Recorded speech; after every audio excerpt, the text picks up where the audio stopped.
Ayan mga ka-DIY, mga ka-master, meron po tayo dito ng repair na power speaker. DB Audio po ang brand.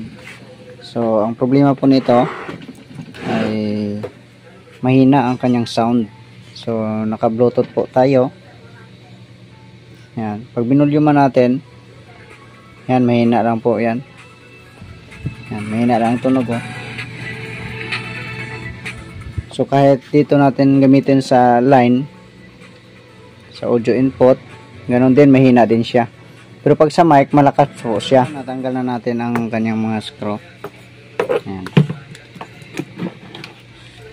So ito po ang kanyang laman. Ayan. Ito yung sa Bluetooth. Ito, may wireless pa yata itong mic na kasama. Ito. So ito naman yung sa tone control. Tapos ito yung sa main amp nya. Ito yung sa input. Ito sa battery. So check natin ang volume, baka sa volume lang ito.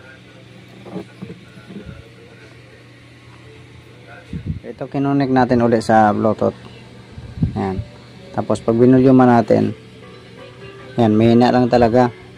Pero pag i-touch natin dito sa kanyang master volume, ayan o, malakas. Kahit i-short natin ito. So ang suspect natin itong itong Bluetooth receiver. Kahit nasa line kasi, dito rin dumadaan yung line nya. So tinistingan ko siya, nilagyan ng USB, ayaw gumana. So kahit sa FM po yan, ayaw, mahina rin yung tunog. So pag tinanggal natin itong itong wire na to, yan, so malakas siya.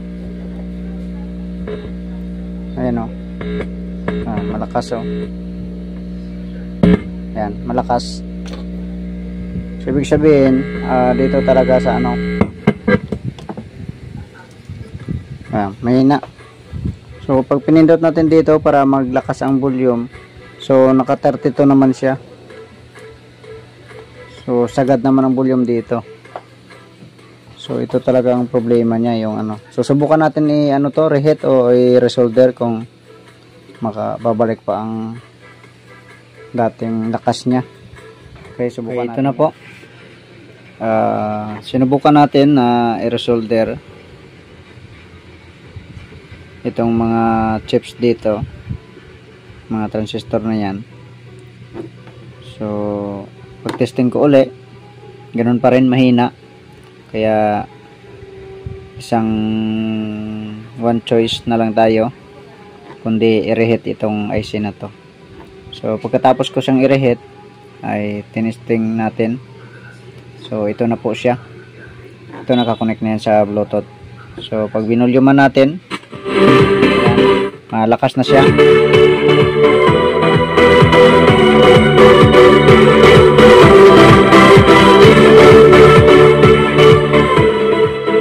Yan. So okay na. Okay, pwede na to. So isara na natin. Buti na lang ay dala sa reheat.